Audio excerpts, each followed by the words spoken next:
ప్రపంచవ్యాప్తంగా ఒక భయాన్ని కల్పిస్తున్న హెచ్ఎంపిఏ వైరస్కు సంబంధించి ఒక సంచలన వార్త అయితే తెలుస్తూ ఉంది. అదేంటంటే ఇండియాలో ఈ హెచ్ఎంపిఏకి సంబంధించి తొలి కేసు నమోదైనట్లు తెలుస్తూ ఉంది. సమాచారం ఇప్పటికైతే అందుతూ ఉంది.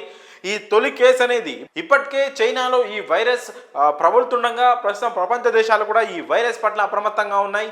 మన ఇండియా కేంద్ర ప్రభుత్వం కూడా ఈ వైరస్ ఇండియాలోకి వ్యాప్తి చెందకుండా కట్టుదిట్టమైన చర్యలు తీసుకునే భాగంలో వాళ్ళ ప్రయత్నాలు వాళ్ళు చేస్తున్నప్పటికీ కూడా ఇండియాలో తొలి హెచ్ఎంపిఏ కేసు నమోదైనట్టు తెలుస్తూ ఉంది. అయితే ఈ కేసు వచ్చేసి బెంగళూరులో నమోదైంది. ఒక 8 నెలల పాపకు ఈ వైరస్ సోకినట్లయితే వైద్య పరీక్షల్లో నిర్ధారణ అయింది. అయితే ఈ పరీక్షలకు సంబంధించి ఆ టెస్ట్ ఏదైతే ఉందో గవర్నమెంట్కి సంబంధించిన ల్యాబ్లో చేయలేదు, ఒక ప్రైవేట్ ల్యాబ్లో చేసినట్లయితే ఇప్పటికే కర్ణాటక రాష్ట్ర ప్రభుత్వం కూడా స్పందించింది. ప్రైవేట్ ల్యాబ్లో చేసినప్పటికీ కూడా ఆ రిపోర్ట్ను అనుమానించాల్సిన అవసరం లేదు, హెచ్ఎంపిఏ వైరస్ నమోదైనట్లు నిర్ధారిస్తున్నట్లు కూడా ప్రభుత్వం పేర్కొంది. మరి ఇప్పటికే ఈ హెచ్ఎంపిఏ వైరస్ అని దానిపైన కేంద్ర ప్రభుత్వం ఆందోళన వ్యక్తం చేస్తున్నప్పటికీ ప్రజలందరూ అప్రమత్తంగా జాగ్రత్తగా ఉండాలని కేంద్ర ప్రభుత్వం చెప్తున్నప్పటికీ కూడా ఇండియాలో తొలి కేసు ఏదైతే నమోదైపోయింది.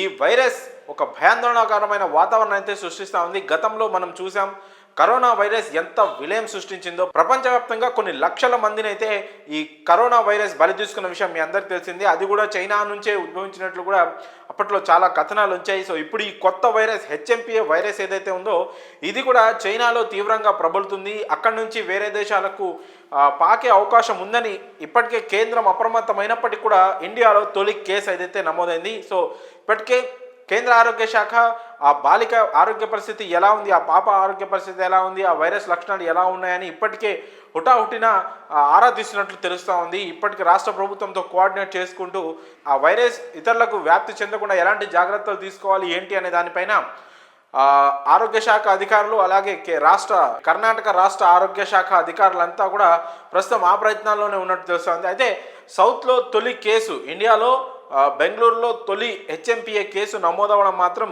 అందరిలో భయాందోళనకు గురి చేస్తుంది. గత కొన్ని రోజులుగా చైనాలో ఒక కొత్త రకమైన వైరస్ కరోనా తర్వాత అంత ప్రభావవంతమైన అంత డేంజర్ వైరస్ ఒకటి చైనాలో మళ్ళీ పుట్టింది, అక్కడ నుంచి మళ్ళీ వ్యాప్తి చెందే అవకాశం ఉందనే వార్త అయితే ప్రజల్లో ఎలాంటి భయాన్ని క్రియేట్ చేసిందో మీ అందరికీ తెలిసిందే. ఇప్పుడు మళ్ళీ ఇండియాలో కొత్త కేసు నమోదు అవ్వడం అని మాత్రం ఒక డేంజర్ పరిస్థితులు అయితే నెలకొన్నట్టు తెలుస్తూ ఉంది. దీనిపైన ఇప్పటికే ప్రపంచంలో చాలా దేశాలు కూడా ఈ వైరస్పై అప్రమత్తమయ్యాయి.